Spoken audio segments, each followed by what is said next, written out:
They laughed at us. Every species in that glowing Galactic Council hall had some version of laughter, and they all used it when Earth's fleet docked.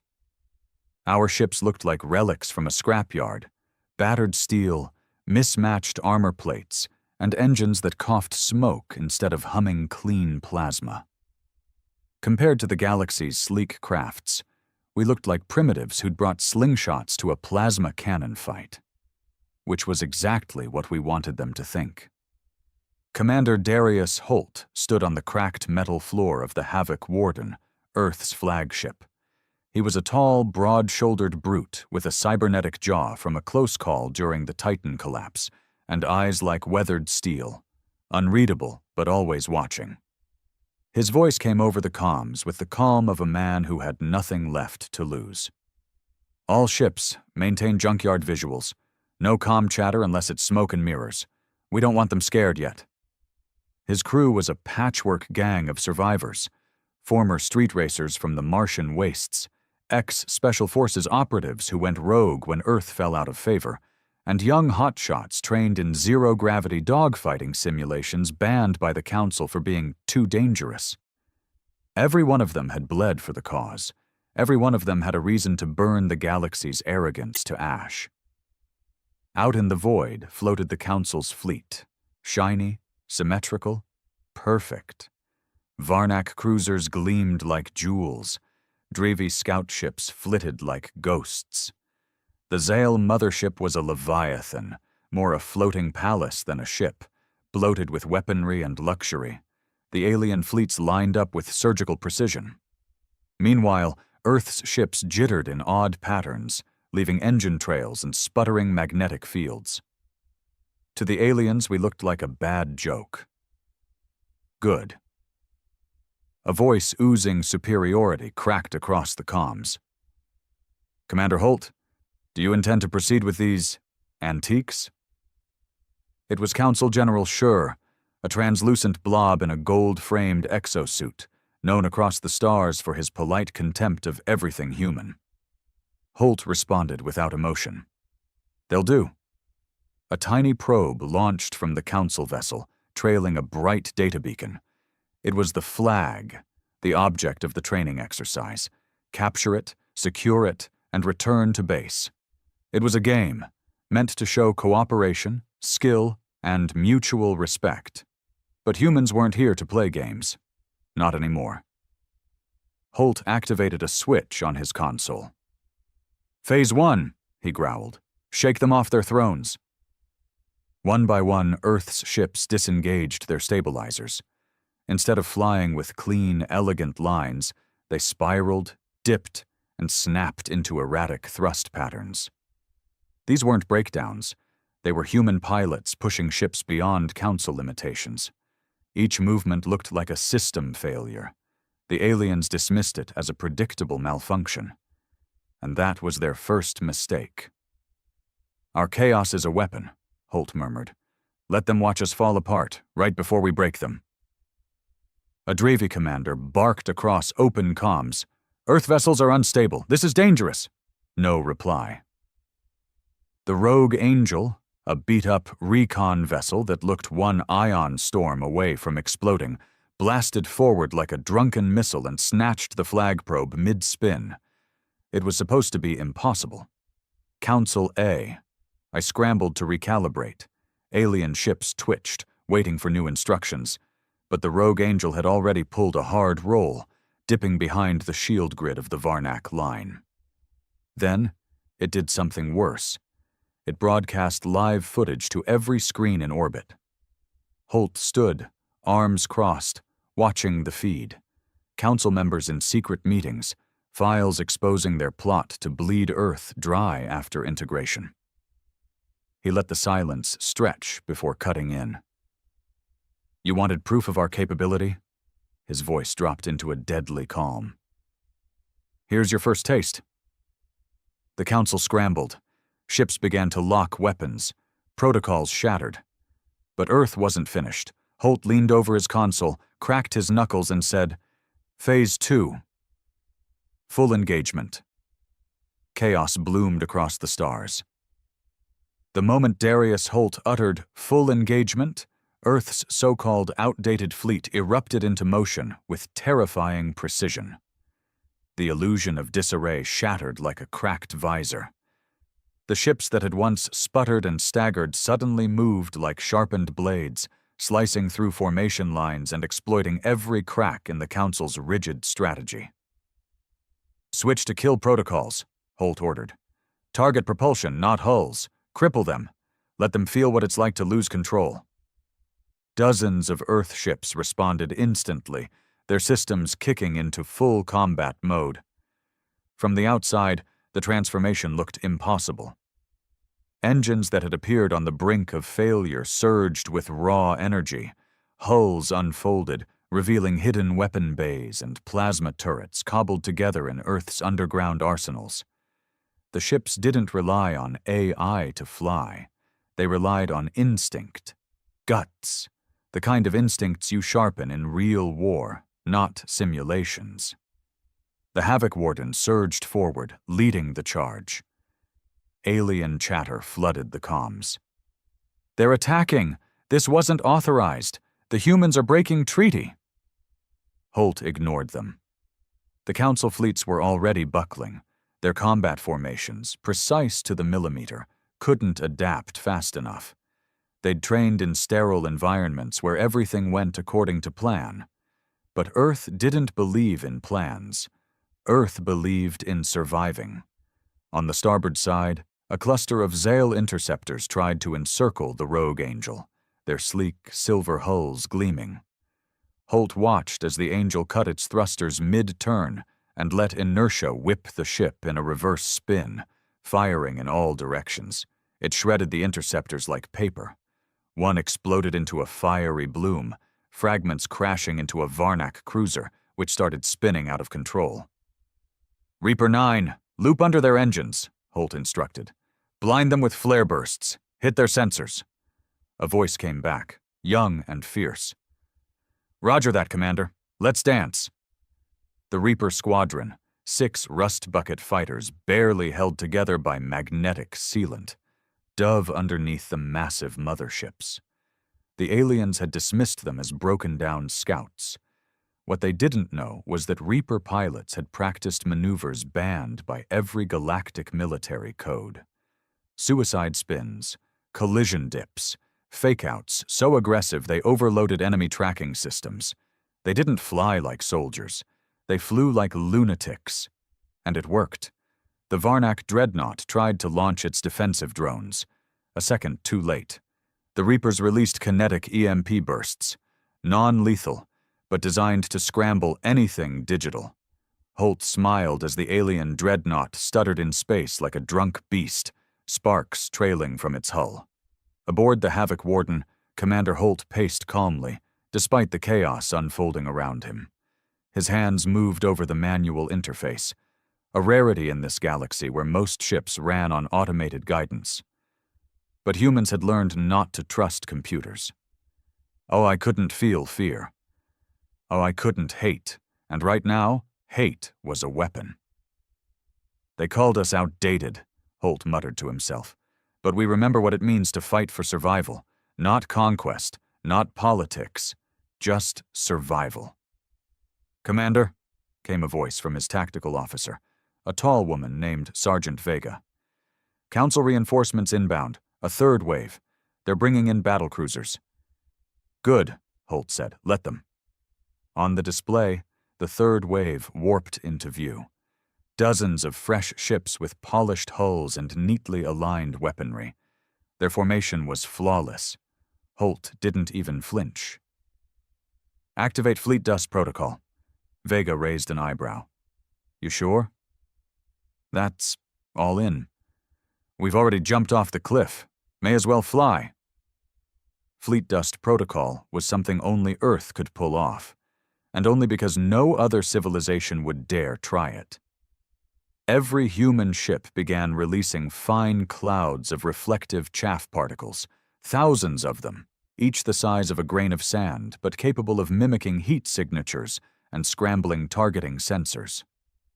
Within seconds, the battlefield became a storm of confusion. Council targeting A. I pinged thousands of false positives. Ships fired blindly, often at their own allies.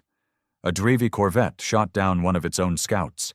A Zal ship accidentally launched missiles into its own mothership's flank.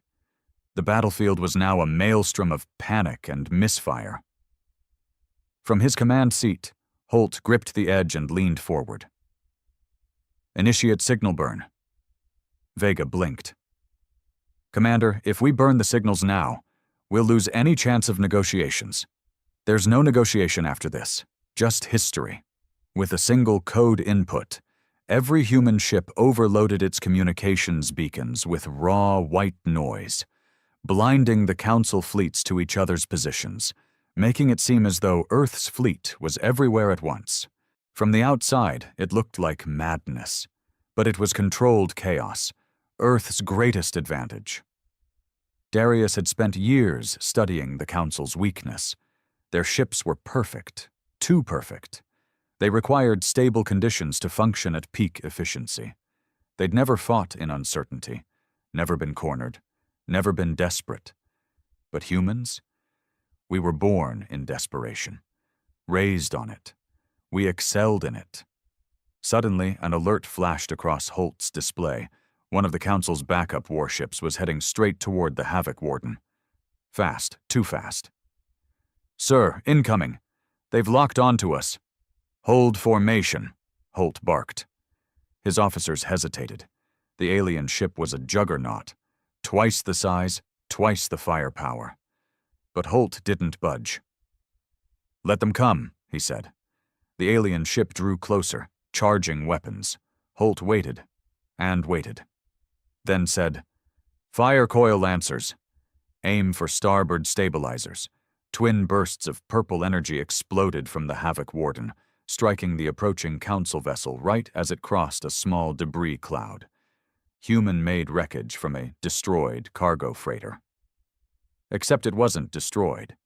It had been loaded with magnetic mines disguised as junk. The mines detonated with surgical timing. The alien vessel twisted mid-air, its left engine flaring out, spiraling into a field of Earth's ships waiting like wolves in the dark. The humans pounced. You see that? Holt said, half to himself. That's the price of thinking we're nothing. And then his comm officer turned, pale. Commander, we've got a transmission from the Council's emergency line. It's sure. Holt's smile faded. Put him on. The screen crackled and flared. Council General Schur's bulbous form appeared, this time stripped of his smugness. His voice had a tremble now. Holt, this isn't sanctioned war. This is rebellion. Treason. Wrong, Holt said, eyes burning. This is justice. You'll be exiled. Earth will be erased. We were already exiled, Holt interrupted. You just didn't use the word. You fed us lies, promised unity, then planned to gut our planet and enslave our people in the name of peace. Schur's voice was ice. You think this ends with your little victory today? Holt leaned forward until his face filled the screen. This isn't the end, he said. This is the beginning. Earth is done begging for a seat at your table. From now on, we build our own. And then he cut the transmission. A silence fell over the bridge. Outside, the Council fleets were scattering. Ships either fled or limped through emergency warp gates. They didn't expect to lose. They weren't used to pain, but humans had reminded them. The Havoc Warden floated through the wreckage of alien arrogance. Status? Holt asked. Reapers report 80% success. Rogue Angel is intact. Minimal casualties. Holt exhaled slowly. Then we hold the field. They didn't cheer. They didn't celebrate. They knew this was just round one. But for the first time in galactic history, Earth had spoken loud enough to be heard. And no one would forget it. The aftermath hung in the void like smoke over a battlefield. Wreckage drifted silently, burned out Drevi fighters, Varnak dreadnought fragments, and thousands of broken shards from the Council's pride. Against this floating graveyard stood Earth's ragtag fleet, scarred but breathing. They had held their line. They had done the impossible. But Commander Darius Holt wasn't celebrating. Not yet. "Status report," he said, his voice gravel and steel. His comms officer, Lieutenant Ricks, wiped blood from a cut on his temple and responded, "We've got 13 ships down. 17 damaged beyond field repair. 5 are running hot with reactor leaks. Rogue Angel took a glancing hit but managed to stabilize. Casualty count at 47 confirmed." Holt clenched his jaw. "Make it 37. "Sir." He turned toward Ricks. 10 of those bastards faked their deaths in the sim-lag fields. I'd bet my last breath they're still kicking." Ricks gave a faint smile. "Understood." Across the command deck of the Havoc Warden, the tension had shifted. The adrenaline of battle was bleeding off, and in its place came the quiet understanding that they'd lit a fire the galaxy couldn't ignore. Earth had been a joke an hour ago. Now it was a problem, and problems get erased. "Commander," said Sergeant Vega, walking up with a tablet in hand. "We intercepted a high-frequency pulse from one of the Council's retreating ships. They sent out a silent distress call. Long range." Holt took the tablet and read the signal data. "Coordinates match Sigma protocol," Vega added. Holt's eyes darkened. "They're calling the Arbiters." The room went dead silent. Arbiters weren't soldiers. They were executioners. Enforcers sent by the Council when diplomacy failed and annihilation was preferred over conversation. Each one piloted a vessel the size of a small moon. A single Arbiter ship could flatten continents. Their entire purpose was to ensure no race, no system defied the balance of power the Council held sacred. And Earth had just shattered that balance. "They'll be here in hours," Vega said. "Maybe less." Holt nodded slowly. "Then we don't run." "Sir?" "We send a message." He turned to the communications console and leaned in close to the mic. His voice was cold, clear, and deliberate. "This is Commander Darius Holt of the Terran Free Fleet. As of now, Earth recognizes no galactic authority that feeds on lies and calls it law. You came to our system expecting surrender. You found a people who've been betrayed, starved, and forgotten. And still, we stand." He paused, letting that sink in before continuing. "If you send Arbiters, know this. They won't find a fight. They'll find a war." Then he cut the line and sat back. He didn't care who heard. The message wasn't for the Council. It was for every other backwater species crushed under their rule. Every world told to kneel or vanish. Behind him, the navigation officer looked uneasy. "Sir, what if they do come? What if it's not just one Arbiter ship?" Holt looked out the viewing screen at the blackness of space. "Then we show them Earth was just the first to say no." 12 hours later, the signal hit. An energy ripple swept through the far edge of the system, distorting gravity and pulling wreckage into spirals. Stars flickered. Warning klaxons lit up across every Earth ship. The Arbiter had arrived. It didn't jump in with a flash of light. It bent its way into space like a knife through skin, forming from nothing. A jagged vessel of obsidian metal, shaped like a warped blade, 4 kilometers long and glowing at the seams with red, liquid plasma. The Havoc Warden's scanners screamed as the reading climbed off the scale. "Confirmed Arbiter signature," Ricks whispered.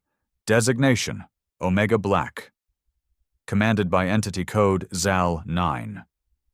Holt stood slowly, his fingers tightening around the edge of the console. "Bring all ships to formation Delta 3. I want every last working gun aimed at that thing." The fleet shuffled into a tight defense grid, Earth's version of a last stand. There was no trickery now, no surprises, no clever distractions. Just a wall of broken steel and desperate pilots willing to die before they bowed. A voice came through the comms. It wasn't sound. It was a presence, injected straight into their minds. You have defied council law. Your actions warrant extermination. Holt responded, not with defiance, but something worse. Calm. I'm not here to make excuses. I'm here to tell you if you fire that thing, your name will become legend for being the first arbiter to fail. Silence. Then the arbiter opened its side hangars. A wave of light shimmered. It was preparing to fire. But Holt had been ready. Reapers, initiate Project Blindside. From the underbellies of Earth's smallest fighters, a payload of condensed electromagnetic mines launched. These weren't meant to destroy.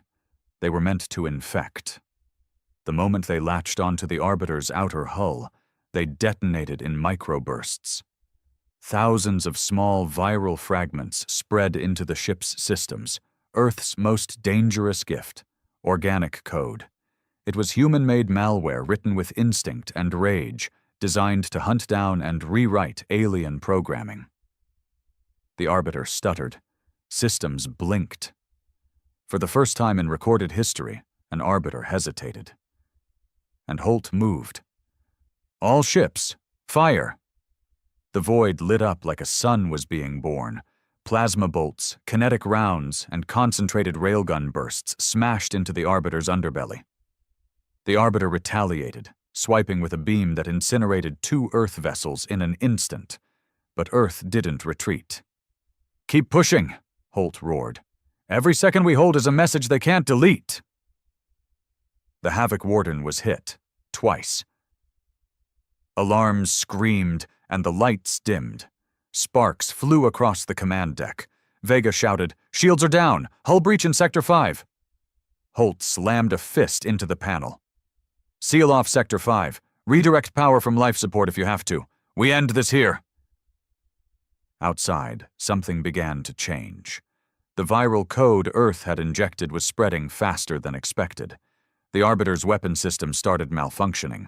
One cannon backfired, another overloaded and exploded in a chain reaction across its right flank. A moment of weakness. "Now," Holt barked. "Fire the Thanatos cannon." The weapon had been Earth's last-ditch experiment, a magnetic rail spear made from neutron star fragments. One shot only, unstable, possibly suicidal. But it worked. The cannon charged, glowing white-hot. Then it launched, a single spear of death that tore through space and impaled the Arbiter mid-hull. A ripple of energy burst out like a shockwave. Alien alloys cracked, systems buckled, the Arbiter reeled, and then, impossibly, it turned and retreated. The creature inside, Zal 9, realized what the Council hadn't. Earth was no longer prey, it was proof. Proof that a planet with no resources, no allies, and outdated ships could still bring down a god. When the Arbiter disappeared into the folds of space, the silence it left behind was deafening. On the bridge of the Havoc Warden, nobody moved. They just stared at the spot where death had been, and where Earth had survived. Rick sat down slowly, exhaling like a man who'd been holding his breath for a week. We beat it." Vega shook her head in disbelief. "We survived an Arbiter." But Holt didn't look relieved. He looked tired, because he knew survival came at a price. "Get a message out," he said quietly. "To every colony, every fringe planet, anyone who's ever been stepped on by the Council. Tell them what we did here." He looked out the viewport, voice lowering to a whisper. "Tell them Earth stood up and didn't fall." 3 days had passed since the Arbiter fled. The Havoc Warden floated quietly above the scorched rings of the Tau Sigma sector. The wreckage from the battle still drifted like a graveyard of forgotten glory. Human engineers moved across the hulls in exosuits, patching wounds and scavenging parts from destroyed Council crafts. There were no cheers, No parades, only silence, sweat, and a growing sense of something heavy rising in the galaxy's throat. Because humanity had done what no one thought possible. They didn't just fight the Council, they survived. Commander Darius Holt stood in the war room with a datapad in hand, reading the third wave of encrypted responses they'd received from fringe worlds. Dozens of them, some barely clinging to civilization, had heard the broadcast Earth sent after the battle. The message was short but potent. "We bled for this sky. You don't have to kneel anymore." The responses ranged from stunned silence to shaky pledges of support. A colony on Virex 5 dismantled their Council observation outpost and raised Earth's flag, nothing more than black cloth marked with a white star. A mining world in the Riken Drift declared its independence. Ships bearing unknown call signs had begun slipping through human-patrolled space, offering aid, trade, or just a nod of silent respect. Still, not everyone was celebrating. Not yet. "Sir," Sergeant Vega said as she entered the room, visor in hand. "We just intercepted a transmission. It's not from the Council." Holt looked up. "Then from who?" She tossed a holodisk onto the console. A hologram flared to life. A dark figure in a long cloak, face obscured but the voice unmistakable.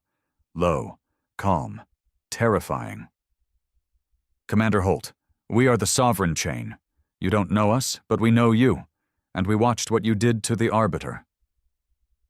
Holt narrowed his eyes. He'd heard the name whispered in prison camps, in smuggler dives, ghost stories of a rogue alliance made up of exiled races, black market warlords, and soldiers the Council couldn't control. The Sovereign Chain wasn't a faction. It was a rumor with teeth. "We're not here to threaten you," the voice continued. "We're here to meet, 1 week. Outpost Nadir. Bring your strongest ship, or don't bother showing up at all." The message ended. Rix, who had been quietly listening in the corner, muttered, "Outpost Nadir? That's in the dark spiral. No trade, no comms. Place is practically cursed." "Which makes it the perfect place for a revolution to be born," Holt replied. He stood straight, running a hand across his jaw. The metal jaw clicked softly as he thought. "Prep the warden. We're going." The journey to Outpost Nadir wasn't smooth. The dark spiral lived up to its name, asteroid fields thick enough to crush unwelcome guests, gravity wells that bent light the wrong way, and black market pirates who only backed off when they saw the battle scars along the Havoc Warden's hull. When they finally reached Nadir, it wasn't what Holt expected. The station was ancient. Built by a race long extinct, it was all curved metal and flickering blue lights. Massive statues floated outside it. Serpentine figures with too many arms, too many eyes. Silent watchers from a forgotten age. "Creepy," Rick said, tapping the viewing screen. "Looks like a tomb." "Maybe it is," Vega muttered. "A tomb for old empires, or maybe a birthplace for a new one." They docked without resistance. Inside, the air was stale but breathable. Figures in mismatched armor lined the corridors. Some humanoid, others insectoid, reptilian, even spectral. No one spoke. They only stared. Finally, they were led into a vast chamber lit by a pulsating red orb overhead. It wasn't artificial. It pulsed like a beating heart. At the center stood a man, if he could still be called that.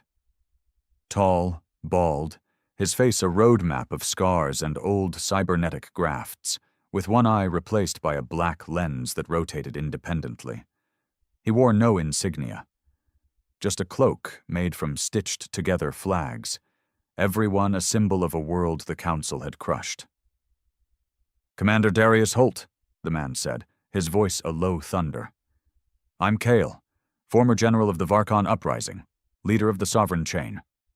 Holt didn't blink. "I heard the Varkon Uprising was wiped out." Kale smiled faintly. That's what the Council tells people they fear. Wipe the truth with a lie. It's easier than explaining how we survived. He stepped forward. We've been watching you. You didn't just beat the Arbiter. You exposed the myth. You proved the Council can bleed. What do you want from us? Holt asked. Kyle's smile vanished. Not what we want, what you are. You've become the spark. Whether you like it or not, you're a symbol now, and symbols can't sit still. They either rise or die. He extended a data crystal. This contains intel, Council weapon stockpiles, secret projects, even locations of slave colonies still operating under the radar. We've collected it for years, waiting for someone like you. Holt took the crystal, his fingers brushing the cold surface. It was heavy, not in weight, but in consequence. You want me to lead your rebellion? He asked, voice flat. Kyle shook his head. Number, I want you to ignite it. Silence hung for a long moment. Finally, Holt said, I'll do it. But not for your cause, not for glory. I'll do it because I've buried too many friends under stars that didn't remember their names. And I'll make damn sure no more graves are dug for silence. Kyle nodded once. Then welcome to the war behind the war. Back aboard the Havoc Warden, as they left Outpost Nadir behind, the crew felt the shift in gravity. Not from the ship, but from the moment. Something had changed. Rix leaned over Holt's shoulder as he reviewed the data crystal. Sir, this stuff, it's ugly. Secret bioweapons, test colonies, council prisons we didn't even know existed. If this leaks, the galaxy could explode. That's the point, Holt said. Vega looked up from her station. We just survived the council. Now we're going to start a war with them? Holt stared at the stars through the viewport, voice steady as ever. We already did. The war didn't start with a battle. It started with a leak. 3 days after leaving Outpost Nadir, Commander Darius Holt made the call that would light a fire across half the galaxy. He transmitted the data crystal, Kyle's damning cache of secrets, into the Council's secure frequency bands. Not encrypted, not hidden, broadcasted. Every planetary newsfeed, every trader ship, every fringe world still clinging to hope. They all received it. Raw footage of Council experiments on hybrid species, recordings of slave labor camps on moons they'd declared uninhabitable, audio of Council generals discussing the calculated extermination of non-cooperative colonies, and the image that stuck with everyone, a child. Thin, shivering, chained in a metal pen.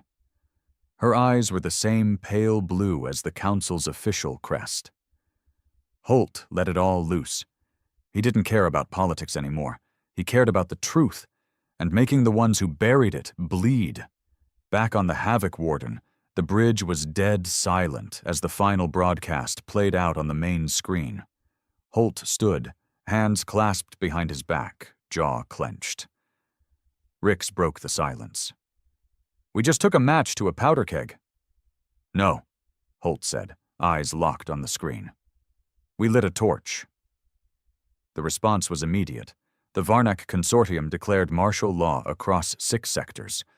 The Dravi High Command issued denials and deployed suppression fleets.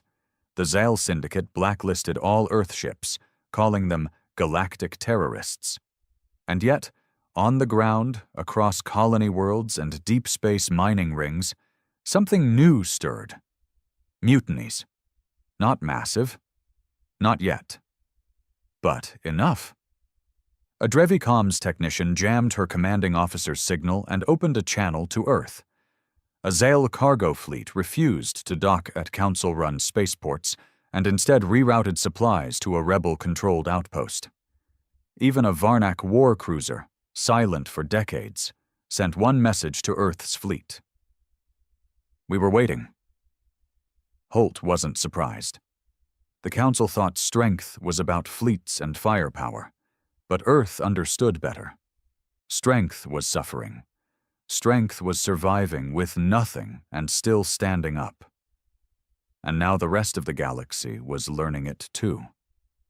They met in a hollowed-out asteroid in neutral space, representatives from 16 species, outlaws, exiles, forgotten resistance leaders. They called it the Ash Summit. No rules, no formalities, just smoke, scars, and anger. Holt sat at the center, flanked by Sergeant Vega and Rix. Across from him, Kale nodded once. The Varkon warlord now wore no armor, just scars and a patch over one eye that leaked red fluid from a shattered implant. "We've got fire," Kyle said, "but fire without aim burns itself out. You showed us what Earth could do. Now we need to know what you're willing to lead." Holt didn't answer right away. He looked around the room, at the Dravi insurgent with twitching fingers, the scarred Varnak elder whispering in ancient tongue, the insectoid twins from Selith space, bonded by a common vendetta. And he realized this wasn't a meeting. It was a funeral for the old order. "I'm not interested in building an empire," Holt finally said. "Earth didn't claw its way here to become the new boot on someone's neck, but I'll tell you what I am willing to do." The room waited. "I'm willing to teach the Council what fear feels like." Silence. Then Coyle grinned. That's all we needed to hear. Earth's next strike came not with guns, but with a whisper. The Sovereign Chain coordinated with Holt to infiltrate a forgotten moon on the edge of Sector 19. The Council called it Facility Vorta. To the galaxy, it was a dead rock. But beneath its surface, it housed one of the Council's darkest projects. Project Yoke. Biological mind control. Neural dampeners. Brainstem parasites harvested from extinct species, repurposed to subdue rebellious populations without leaving a single scar. Holt took it personally. They hit the base with 3 ships, no more. The Havoc Warden, the Rogue Angel, and a stealth corvette codenamed Ghostwind, piloted by a Dravi defector named Saren, who'd once tried to bomb Earth. Funny how war made allies out of enemies. They dropped under radar and landed in silence. Inside, Facility Vorta was cold steel and darker shadows. Hundreds of holding tanks, filled with liquid and twitching bodies. The victims weren't dead, but they weren't alive either. "They've been erased," Vega said, voice low, staring at one human boy floating in the gel, eyes open but blank. Like their minds were uninstalled. "Like machines," Holt said. "No emotion, just steel." He turned to the crew. "No survivors on their side? Wipe it clean." What followed was precise, surgical, brutal. Rix hacked the internal systems and dumped every lab record into Earth's databanks. Vega led the demolition team. Holt himself pulled the first trigger. When they left, Facility Vorta didn't just explode. It folded in on itself, thanks to a payload made from Council tech they'd stolen months earlier. A poetic end, Holt thought. By the time the Council responded, they arrived to ash and silence. And once again, a message. Scrawled into the hull of the landing dock, scorched into the metal by heat laser. "We are not your cattle." The galaxy shifted again. Worlds that had stood neutral now began to murmur. A mining clan in the Yarn Belt overthrew their corporate governor and joined the rebellion. 3 low-tier council senators resigned and fled into deep space, sending encrypted notes of support to Holt's fleet. And somewhere deep in Zal territory, a council destroyer disappeared, only to return days later under a different flag, Earth's flag, the flag of the broken, the scarred, the enraged. But the Council was not idle. They weren't going to lose their grip without clawing back. And this time they didn't send an arbiter. They sent a hunter. Worse. Hunters were created for one reason, to eliminate threats before they become revolutions. Not ships, not officers, assassins. And this one, the galaxy whispered, wasn't entirely alive. Codenamed Null Directive, the hunter had once been human. Now it was something else. Holt learned about it the hard way. 3 days after the facility Vorta strike, the ghost wind exploded mid-transmission. No warning. No survivors. Saren's last message. He's here. Holt tightened security around the Havoc Warden, but he knew the truth. You didn't run from a hunter. You fought, or you died. And Darius Holt had no intention of dying quietly. That night, as he stood alone in his quarters, staring out at the cold, black sea of stars, the weight of it all finally caught up. The dead faces, the near-suicidal odds, the pressure of being a symbol for people he'd never met. He whispered to the dark, "I didn't ask for any of this." But somewhere deep in his chest, beneath the exhaustion and the guilt, a fire still burned. Because despite everything, the scars, the pain, the past, Earth had won. And that meant the galaxy could too, but not unless they fought harder. So Holt turned, keyed into the main comms, and broadcast one simple message to the entire Rebel fleet. Prepare for retaliation. The Council just declared total war. The hunter struck at midnight.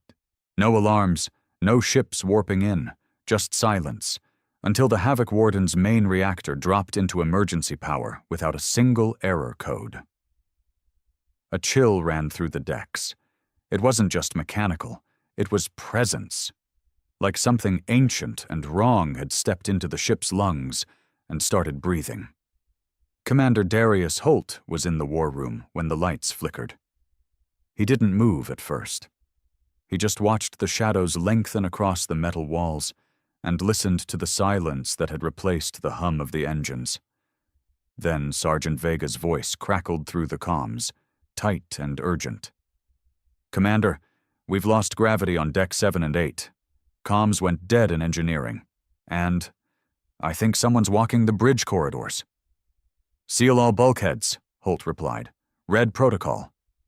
The command sent the ship into full lockdown. Blast doors slammed shut. Defense turrets activated. Crew weapons powered up. But Holt knew it wouldn't be enough. This wasn't a boarding party. It was him. Null Directive, the Council's ghost assassin. Once human, rewritten, reprogrammed, and now unleashed. He was legend to the rest of the galaxy, spoken of in whispers and warnings, but to Holt he was personal.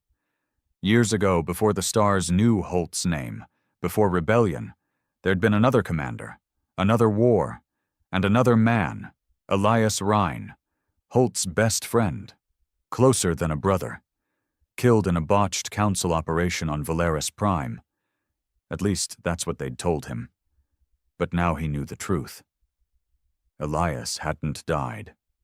The Council had taken him, turned his body into a weapon, stripped his soul, stitched him with biotech and silence. Null Directive wasn't just a monster, he was a message. We own even your memories. Deck 6 went dark. Then Deck 5.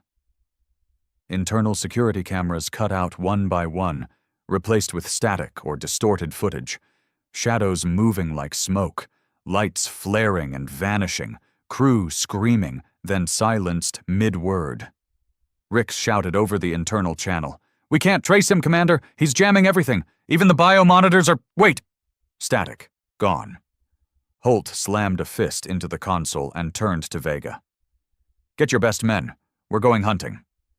They moved in silence, weapons hot, through corridors that now felt like tombs. Holt walked point, pulse rifle braced to his shoulder, scanning every flicker of movement. Vega flanked him, jaw clenched, her HUD blinking warnings across her visor. The ship was too quiet, too still, like a predator was watching from just behind the walls. And then came the first body. Private Enzo. Neck snapped. No struggle, no wound, just crumpled against the wall like a toy left behind. Another turn, another corpse. 2, then 4, all of them dead with the same surgical precision. No alarms, no blood, just absence. "He's not killing to fight," Vega muttered. "He's killing to send a message." "He always did love theatrics," Holt replied. They turned the corner and entered the main fusion relay chamber. That's when they saw him. Standing alone. Not armored, not bulky, just still. A man-shaped figure in matte black body mesh, his face covered by a mask with no features, only a faint red line where the eyes should be. Null directive. Holt froze. Because behind the mask, he recognized the posture. The way the left hand twitched like it once held a lighter. The slight tilt of the head. Elias. "Don't," Vega whispered, raising her rifle. "I have to," Holt muttered. He stepped forward. The assassin didn't move. "You remember me?" Holt asked. "Because I remember you." "Nothing." Holt took another step. "You used to laugh like a bastard. You drank too much, smoked in the engine room, and you saved my life more times than I deserved." The assassin's head turned slightly. "You're not a machine," Holt continued. "You're what they made when they couldn't kill your loyalty. So they carved it out, and now you're empty." A flicker. A tiny pulse in the red slit across the mask. Recognition? Glitch? Holt couldn't tell. "Elias, come back." The assassin lifted a hand, not to strike, but to slowly remove the mask. It hissed as it disconnected. Underneath was a face Holt barely recognized, scarred, pale, with steel wires lacing his jaw and temples.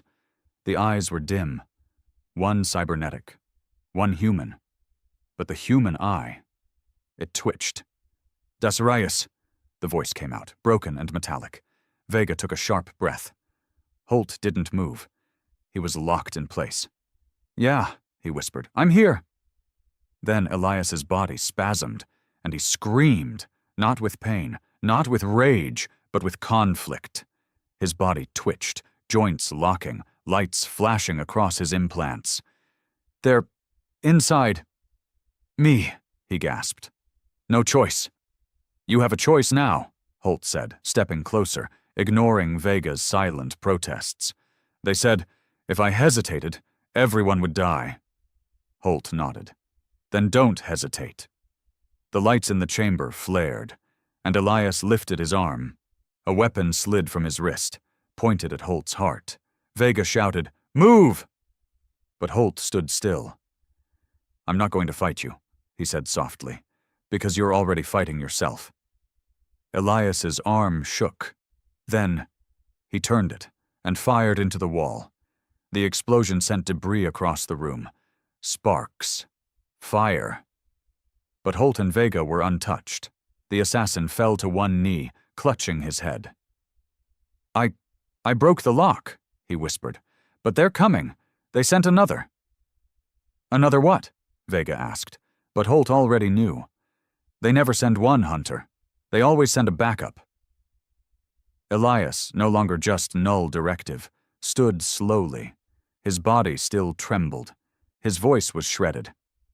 "I can't undo what I did." "You don't have to," Holt replied. "Just help me stop what's next." Elias nodded slowly. Then his face hardened. "There's a new project. Something worse than arbiters. Worse than me." Holt's blood ran cold. "What is it?" "They call it the Echo Fleet." Back on the bridge, the lights flickered back on. The crew slowly came out of hiding. Rix returned with burns along one arm, but alive. Half the comms were still jammed, but life support had stabilized. And Holt walked onto the deck with a new passenger behind him, a man once dead, now reborn. Elias Rhine. There were no cheers, just stunned silence. Vega turned to Holt. "You sure this is a good idea?" "No," Holt replied, "but we're out of good ideas." He turned to Elias. "You said Echo Fleet. What is it?" Elias took a breath. The kind of breath you take before speaking a name no one wants to hear. They're building perfect copies, not ships, people, soldiers, leaders, from every rebellion they've crushed. They're taking the best of every enemy and making them loyal. He looked at Holt. They made a version of you. Holt didn't flinch. Then I guess I'll have to kill myself. Rix groaned in the corner. That's the most Holt thing I've ever heard. Elias looked back at the stars. They're launching the first wave in 7 days. From a facility hidden beneath the Black Echo Nebula. You'll never get near it. Holt leaned forward, fire in his eyes. Wrong. He cracked his knuckles. They've never had to fight a dead man, a ghost, and a ship full of lunatics who know how to turn rust into rockets. He turned to Vega and Rix. Prep the fleet. Then he looked at Elias. And find me something to kill my copy with. The Black Echo Nebula didn't appear on any civilian star charts. Officially, it didn't exist. Unmarked, unscanned, and unacknowledged, it floated beyond Sector 46 like a stain in space. Where other nebulas shimmered with color, the Black Echo was a void, a churning mass of anti-light, dense gravitational bends, and silent pulses that made sensors bleed static. Only the Council could hide a facility in a place like that. Only Earth would be stupid enough to fly into it. Commander Darius Holt stood in front of the tactical display aboard the Havoc Warden, now rearmed and reinforced after 3 grueling days of emergency repairs. Half the ship still ran on patched software, and the engine core groaned under pressure like a wounded animal. But it could fly, and that was enough. Once we cross the perimeter, we're blind, said Rix, tapping the nav panel. No scans, no communications, no long-range jump capability. You go in, and it's just us versus whatever's waiting. Holt glanced at Elias Rhine, his former friend, now turned living warning sign. What's waiting? Elias stared at the void on the screen. Ghosts of us. He pointed to the swirling black mass. This nebula masks quantum signature cloning. They've been copying command styles, neural patterns, even instinctual combat response data. They studied every rebel, every defector, every commander the Council has ever faced, and they built copies. Not clones, not AI, synthetic composites, powered by harvested nervous systems. Vega narrowed her eyes. You mean they're people? No, Elias replied. They're weapons that look like people, no conscience, no soul, just your worst enemy in your own skin. Holt gave a faint grunt. Great, I've always wanted to shoot myself in the face. He turned to the crew. This is not a battle, it's an infiltration. We get in, locate the core facility, sabotage their deployment systems, and shut down production. We don't fight unless we're cornered. We move fast, cut deep, and get out. Rix raised a hand. And what if we do get cornered? Then we fight like hell. The Havoc Warden entered the Black Echo like a ghost slipping through a wall. Within seconds, light vanished. Stars disappeared. The ship's external viewports turned black. They weren't looking at empty space. This was a nebular mass designed to consume light itself. Like a predator made of gravity. And the crew felt it. Not just in their eyes, but in their bones. The Warden's hull creaked.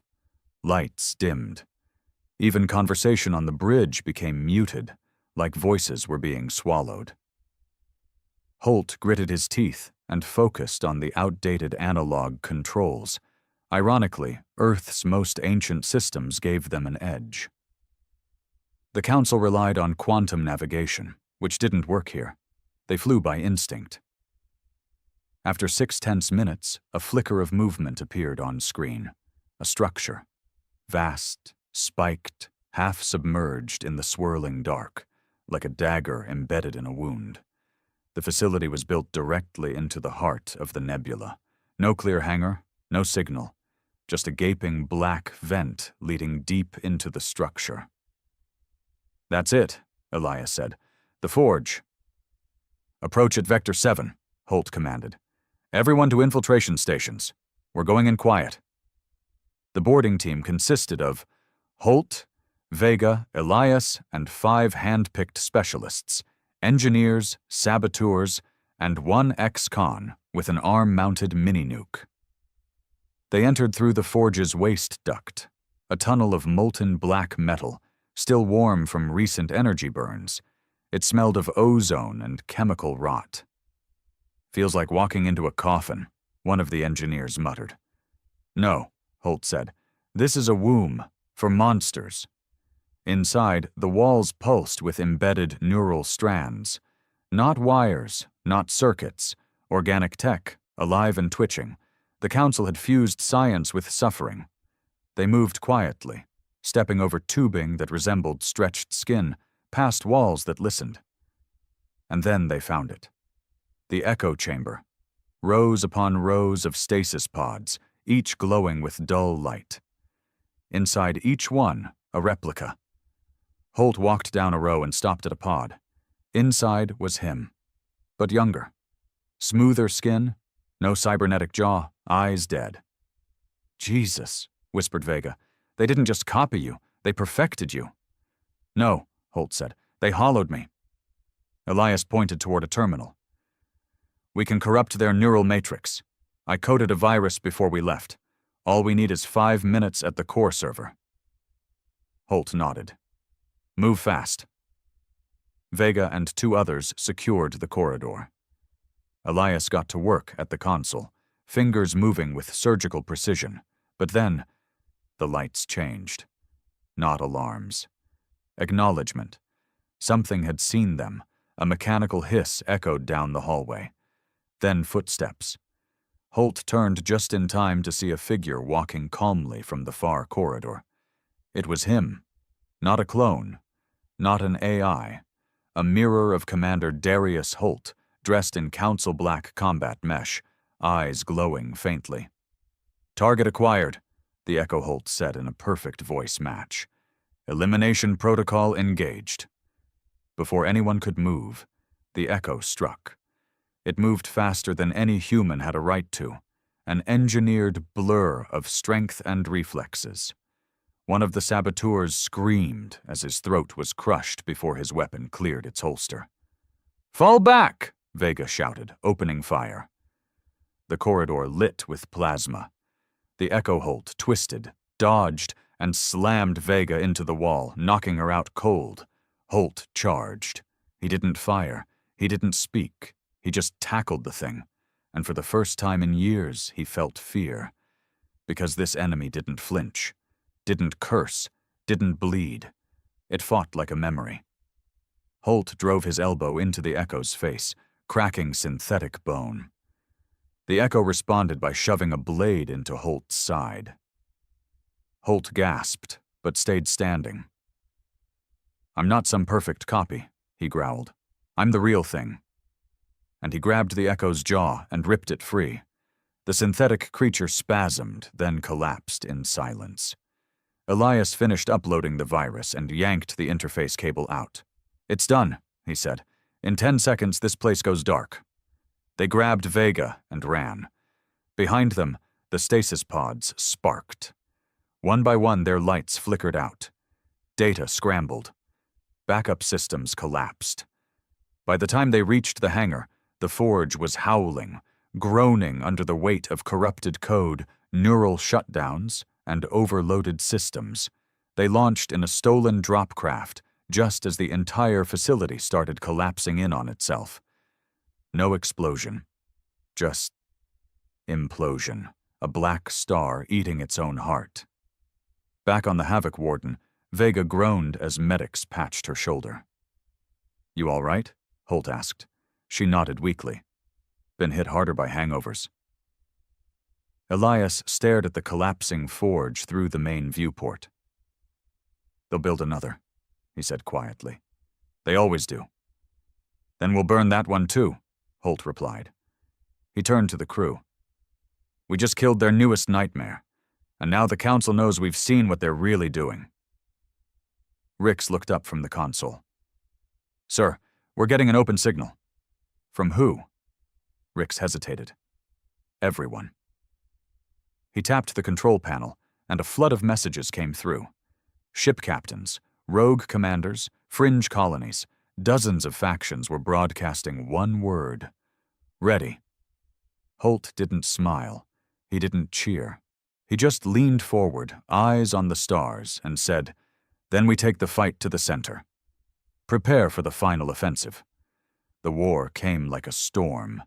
It started with a silence across council channels, a lull, deliberate and unnatural. No broadcasts, no patrols, no threats. Then, a single signal lit up across the galaxy.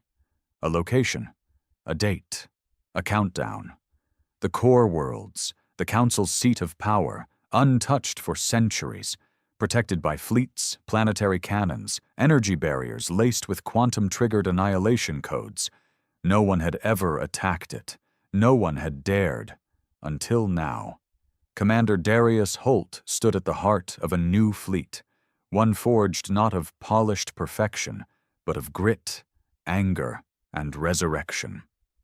Earth's battered crafts were joined by Varnak warbeasts, Drevi specter ships, pirate frigates flying no flags, and rebel units that had crawled out of the shadows at last. Above them all floated the Havoc Warden, no longer limping, no longer ashamed. Its hull was reinforced with salvaged Council alloy. Its weaponry fused Council tech with raw Terran engineering. Every scar had been repurposed into armor. Holt looked out across the formation. Hundreds of ships, each crewed by people who'd bled under Council boots. This was not an army. It was vengeance with engines. "Status?" he asked, arms crossed. Rix, now acting as fleet coordinator, spoke without looking up. "Jump drives are green. Echo signal interference holding at 0. All sectors report go. And Commander?" "Yeah?" He smirked. "We're scaring the hell out of them." "Good." Behind Holt stood Sergeant Vega, still recovering from the Echo facility, now fitted with an upgraded neural brace on her shoulder. Beside her, Elias Rhine, once a ghost of Council programming, now fully reawakened, calm and sharp. Holt didn't give a speech. He just said one word: jump. The fleet surged through space in ripples of blue light. The final jump. The last stand. No fallback plan, no diplomatic exit. They emerged in the heart of the Council system. And what they saw wasn't defense. It was desperation. The Council hadn't called reinforcements. They'd summoned everything, entire fleets, orbital mines, automated defense satellites pulsing with red light. Even half-finished arbiters floated in dry dock, activated early in a panic. And at the center, like a wound in the galaxy, floated Virelion, the Council core world, golden domes, ivory towers, and a city so pristine it never believed war would touch it. It was about to. "All ships," Holt commanded over the fleet-wide channel. "Split into tridents, hammer lines hard. Don't let them regroup. We breach orbit within the hour." Kyle's Varkon fleet took the lead on the right flank. The Drevi Phantom cruisers vanished, cloaking instantly as they dove under planetary defenses. Holt's own core unit pushed dead center, slicing through the automated grid with the stubborn fury of humanity. The battle began not with an explosion, but with a scream. The scream of thousands of suppressed voices finally released. The sky burned with plasma. The Havoc Warden charged straight through the opening wedge. Its newly fitted spear cannon fired kinetic blasts that shattered 3 Zale carriers in quick succession. Holt barked orders, switching manually between gunnery stations. Rix called out, "We've got heat from the North Arc. 4 interceptors closing fast." "Let 'em," Holt growled.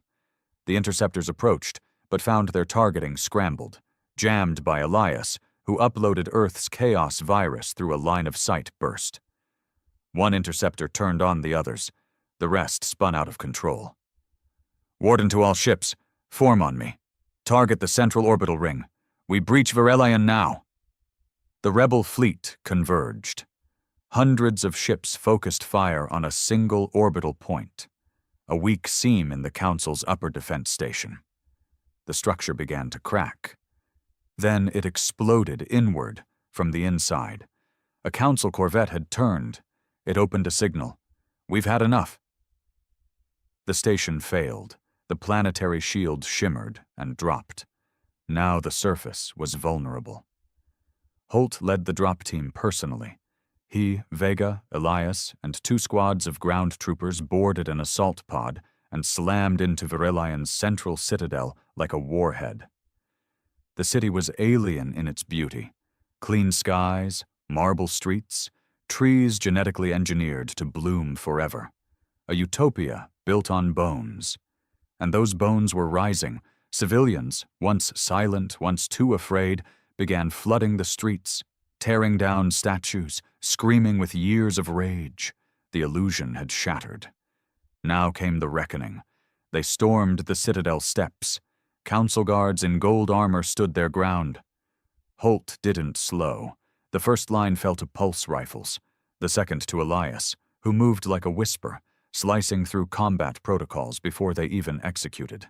Inside the council chamber, the last of the ruling caste sat in circles, 8 beings of various species, dressed in ceremonial garb, eyes filled with disbelief.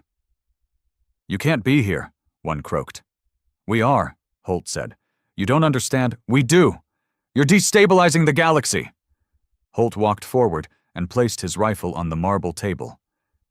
"Number. We're resetting it." He nodded to Elias. The assassin uploaded the virus into the chamber's control terminal, broadcasting their surrender, their lies, and their failure to every world still under council flag. One of the counselors tried to activate a dead man switch. Elias shot her without hesitation. "Guess I'm still useful," he muttered. Outside, the fleet stood silent as Virelian's golden crest was replaced with a new one, black cloth marked with a white star. The flag of Earth, the flag of defiance, the flag of truth. Hours later, after the guns had gone quiet and the fires had cooled, Holt stood on a balcony overlooking the city he'd just helped bring to its knees. Rix approached, dirty and bloodied, but alive. "Fleet reports minimal losses. Varkon ships are mopping up stragglers. Council forces are retreating across 6 sectors. We won." Vega stood beside Holt. "It doesn't feel like victory yet." "That's because it isn't," Holt said. "Then what is it?" Rix asked. Holt looked toward the horizon, where smoke rose from shattered towers, and children played in the streets without fear. "It's the beginning."